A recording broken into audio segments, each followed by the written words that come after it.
Hello guys, Radhe Radhe. तो दोस्तों, चलो वीडियो शुरू करते हैं। तो आज हमने करना क्या है।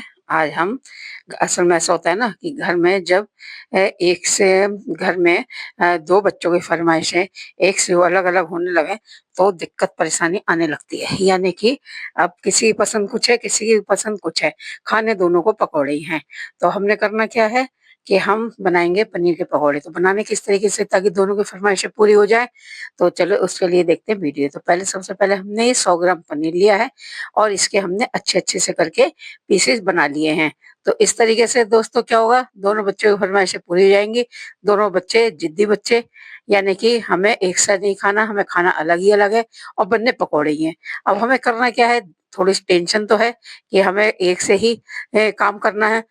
जब तो आपके पास समय कम हो और बच्चों की मांग हो अलग अलग, तो ऐसे समय में क्या करना है, बच्चों को ध्यान में रखते हुए अपना क्या कहते हैं, हमें नाश्ते की तैयारी करनी है। तो दोस्तों हमने करना क्या है कि हमने 100 ग्राम पनीर लिया हुआ है और इसके हमने अच्छे तरीके से पीसेस कर लिए हैं।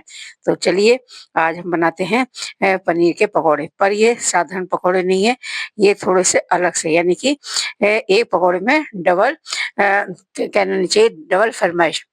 तो इस तरीके से करके जैसे हमने सारे ये पकौड़ों के लिए पीसेस बनाकर तैयार कर लिए हैं। अब हमें करना क्या है, इसके लिए पकौड़ों की तैयारी शुरू करते हैं। तो दोस्तों अब हमने सबसे पहले क्या करा है, दो आलूओं को छीला हुआ है। अच्छा, ये आप अपने हिसाब से कि आपको कितने हैं, कितने बनाने हैं, कम रखने हैं, ज्यादा रखने हैं, या आप उस हिसाब से रखना है। तो मैंने तो खाली दो ही आलूओं को छीला हुआ है और क्या कहते हैं 100 ग्राम पनीर में ये दो आलूओं का ही काम है। इससे ही हमें पकौड़े बनाने हैं। अगर जरूरत पड़ती है तो हम और क्या कहते हैं दोबारा बना लेंगे, यानी कि जरूरत पड़ती है आप ज्यादा भी बना सकते हैं।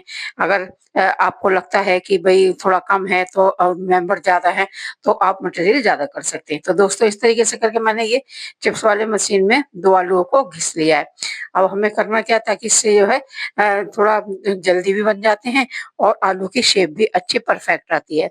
तो इस तरीके से करके चाहे आप चाकू से भी आप गोल गोल काट सकते हो, उसमें भी कोई दिक्कत नहीं है।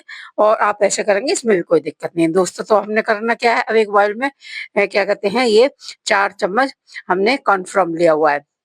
तो 4 चम्मच हमने कॉर्नफ्लोर लिया हुआ है, निकाला हुआ, और इसमें हम यानी कि 1 से 2 चम्मच हम बेसन भी इस्तेमाल करेंगे, यानी कि बेसन भी हम डालेंगे। तो इस तरीके से करके मैंने 2 चम्मच बेसन भी डाल लिया है। अब हमें इसमें जो है और मिर्च मसाले जो है हमें वो भी डालने हैं दोस्तों। तो इस तरीके से करके मैंने पहले इसमें क्या कहते हैं थोड़ा सा गरम मसाला डाला हुआ है और इसमें क्या कहते हैं आपको कहना नहीं चाहिए, इसमें थोड़ी सी मिर्ची डाली हुई है बारीक वाली, मोटी वाली मिर्ची नहीं डाली हुई। और दोस्तों इस तरीके से करके अपने स्वाद अनुसार ही मसाले जितना बटे उतना डालना हुआ है। अब इसमें मैंने ये जो डाला है ये लहसुन और क्या कहते हैं मिर्ची का पेस्ट है। तो यानी कि ये मैंने लहसुन और मिर्ची दोनों को साथ में मोटा मोटा करके इसे पीस लिया था तो मिक्सी में। तो दोस्तों अब हमें करना क्या है, इसमें स्वाद के अनुसार हमने इसमें नमक भी ऐड करा हुआ है। तो इस तरीके से करके हमने इसमें नमक भी डाल दिया। अब हम इसे थोड़ा थोड़ा पानी करके इसे अच्छा सा गाढ़ा सा गोल बना लेते हैं। तो इस तरीके से करके हमने इसमें अच्छा सा गाढ़ा सा धीरे धीरे करके हमें पानी डालना है और चलाते हुए जितने पानी की जरूरत है हमें उस हिसाब से इसके घोल को तैयार करना है दोस्तों। तो इस तरीके से करके जो है हमने सारा का सारा पेस्ट बना लेते हैं। और क्या कहते हैं इस अच्छा हमें इस तरीके से ध्यान रखना है कि हमें ये पेस्ट जो है मतलब पतला नहीं करना है, इसको थोड़ा गाढ़ा ही रखना है। तो दोस्तों चलिए इस तरीके से करके जैसे कि इसे हम अच्छे तरीके से घोल रहे हैं और इसे क्या कहते हैं हमें घोलने के लिए थोड़ा सा 5 मिनट के लिए इसे रख दे हैं ताकि हम इसका काम आगे शुरू करते हैं। तो दोस्तों मैंने जो आलू के गोल गोल चिप्स काटे हुए थे, अब हमें करना क्या है, ये पनीर के पीसेस लगा के आलू की मदद से लगा के और इसमें जो है ये इसमें कांट वाली जो होती है इसमें सीख टाइप आप जिसे भी कहे इसे, उससे आप ऐसे अच्छे तरीके से करके दोनों तरफ से मतलब ज्वाइंट कर देते हैं। तो हमें इस तरीके से करके इसमें लगा देने हैं। तो हमें सारे के सारे इसमें क्या होता है, एक को आलू के खाने हैं और एक को पनीर के खाने हैं और काम दोनों का ही करना है। तो हमने दोनों को साथ में दोनों का ध्यान रखते हुए साथ में इस तरीके से करके हमने कहा चलिए आज हम इस तरीके से करके पनीर के पकौड़े बनाते हैं। दोस्तों खाने में भी टेस्टी लगते हैं और डिफरेंट भी हैं और बच्चे थोड़ा खुशी खुशी में कि नहीं नहीं इसमें क्या कहते हैं अच्छी तरीके से पीनट बटर जैसे भी करी हुई है ये, तो इस तरीके से करके ये बन जाते हैं, तो बच्चे ये देख के शौक-शौक में अच्छे से खाते हैं। तो दोस्तों इस तरीके से करके जो है हम सारे के सारे पनीर के पीसेस जो है ऐसे बना करके रेडी कर लेते हैं। तो इस तरीके से करके दोस्तों क्या होता है, पहले हम जब बना के रख लेंगे तो थोड़ा-सा हमारा काम यहाँ पे भी आसान हो जाएगा। तो मैंने सारे के सारे इस तरीके से पनीर के पीस को आलू के चिप्स में लगा करके बना लिए हैं, और ये क्या कहते हैं बन भी जल्दी आते हैं, खाने में भी बहुत टेस्टी लगते हैं। क्यों? ये अच्छी तरीके से खूब करारा किशमिश बन जाएगा। तो इस तरीके से करके दोस्तों हमें करना क्या है, अब हम क्या कहते हैं, हमने जो घोल तैयार करा हुआ है उसे हमने साइड में रखा हुआ है। अब फटाफट हमने इसमें एक फ्राई पैन में तेल डालो, आप रिफाइंड घी कुछ भी डाल सकते हैं, पर हमारे यहाँ थोड़ा तेल ज़्यादा इस्तेमाल होता है, तो इस तरीके से पकौड़े पूड़ी वगैरह जो होते हैं हम तेल में ही ज़्यादा इस्तेमाल करते हैं। तो मैंने इसलिए कढ़ाई नहीं रखी हुई है। क्यों? इसमें थोड़ा जल्दी बन जाते हैं, कढ़ाइयाँ बहुत भारी हैं दोस्तों, काम बहुत है, और बच्चों की जिद अपने पे ज़्यादा बनी हुई है। तो इस तरीके से करके मैंने कहा इन दोनों बच्चों का जो है थोड़ी टेंशन दूर कर, उन्हें फटाफट इस तरीके से करके बना के खिलाते हैं। तो दोस्तों इस तरीके से करके ये बच्चे भी खुश हो जाते हैं, और हमारी नई रेसिपी भी बढ़िया करके बन के तैयार हो जाती है, यानी कि पनीर के न्यू पकौड़े, यानी कि न्यू रेसिपी जिसे कहते हैं। तो इस तरीके से करके दोस्तों अगर आप भी इस तरीके से बनाए, अगर आपके घर में भी बच्चे अगर जिद करते हैं या नहीं भी करते हैं या आप बनाना चाहते हैं, तो इस तरीके से करके आलू और पनीर के आप पकौड़े बना सकते हैं। और अगर ये रेसिपी आपको अच्छी लगती है तो आप लाइक करना, कमेंट करना और शेयर करना, और दोस्तों इसे बनाकर ज़रूर देखना। ये खाने में बहुत टेस्टी लगते हैं। क्यों? ये इस तरीके से सीख जाते हैं, करारे हो जाते हैं, तो इनका टेस्ट और बढ़ जाता है। तो इस तरीके से करके दोस्तों मैं थोड़े-थोड़े करके इसे डालूँगी और अच्छे तरीके से इसे करारे होने तक सेकेंगे। तो दोस्तों ये बनाना बहुत आसान है, बहुत ही ज़्यादा सादा सिंपल है। तो इस तरीके से करके दोस्तों हम सारे के सारे पकौड़ों को अच्छे से करारे कर लेते हैं दोस्तों। तो इस तरीके से क्या होता है, जो है थोड़े बच्चे भी खुश हो जाते हैं। देखिए ये सब चीज़ें थोड़ा बच्चों को ही ज़्यादा पसंद आती हैं।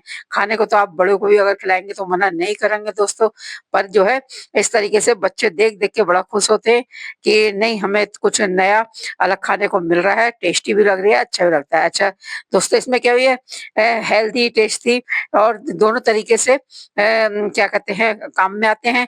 बच्चे शौक-शौक में खा लेते हैं। अब जैसे कि आप इसमें प्याज़ वगैरह भी डाल सकते हैं, इस्तेमाल करते हैं, तो दोस्तों कहना नहीं चाहिए, बच्चे थोड़ा प्याज़ कम पसंद करते हैं, कहते हैं नहीं इसमें थोड़ा मीठापन ज़्यादा लगता है। तो इस तरीके से हमारे यहाँ तो बच्चे आलू पनीर ही ज़्यादा पसंद करते हैं, इसलिए इन्हें तो आलू का ही कुछ भी खिला दो।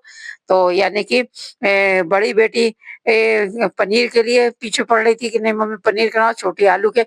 मैंने कहा दोनों को साथ में ही लगा के आज पनीर पकौड़ा बनाते हैं। तो अब क्या होता है इसमें दोनों की जिद्दें पूरी हो गई, दोनों बच्चे खुश हो गए।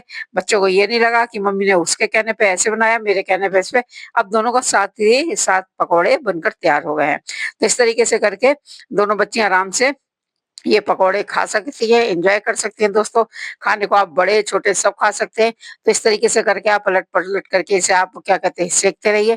तो इस तरीके से जो है ये जब तक क्या कहते हैं मतलब गोल्डन हो जाते हैं, मतलब थोड़े से करारे हो जाते हैं, मतलब जले ना, इस तरीके से करके आप पलट-पलट करके इन्हें सेक सकते हैं। तो इस तरीके से करके हमने सारे पकौड़ों को अपने धीरे-धीरे पहले ये थोड़े से निकाल लेती हूँ, फिर दूसरे डालूँगी, सेकूँगी। तो हमारा क्या कहते हैं बच्चों की डिमांड भी पूरी हो जाती है, जिद भी पूरी हो जाती है, और हमारे ये न्यू पकौड़े बन के न्यू रेसिपी पकौड़ों की पनीर की तैयार हो जाती है। तो इस तरीके से करके दोस्तों मैंने सारे के सारे पकौड़े जो है बन गए हैं। अब इन्हें अच्छे तरीके से मैंने ऐसे करके निकाल लिया। तो देखो देखो दोस्तों देखने में ही लग रहे होंगे कि पकौड़े कितने अच्छे करारे हो गए हैं, और क्या कहते हैं इसमें पनीर का तो यानी कि अलग ही लुक आ गया है। यानी कि पनीर तो अच्छे तरीके से खूब करारा हो गया, खूब भुन गया, खूब तल गया है दोस्तों इस तरीके से करके। तो इस तरीके से करके क्या होता है दोस्तों, आखिर ये क्या कहते हैं आलू की वजह से ये टेस्ट इसका और बढ़ जाता है। पनीर तो है ही है, पर आलू की वजह से इतने करारे हो जाते हैं यानी कि आप जब खाएँगे, बनाएँगे तो आपको तभी पता चलेगा कि नहीं ये क्या कहते हैं सही बने हैं, और ये हमने आपको सही बना के दिखाए हैं, बताए हैं।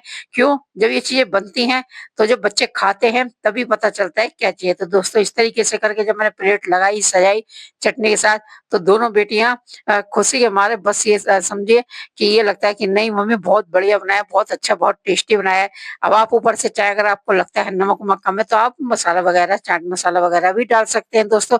तो इस तरीके से करके आप न्यू पकौड़ा, पनीर, आलू सहित आप बनाना और बना के आप ज़रूर इसे बच्चों को खिलाना दोस्तों, तभी पता लगेगा कि आपके बच्चों को भी कितना पसंद आया, कितना खुश होते हैं।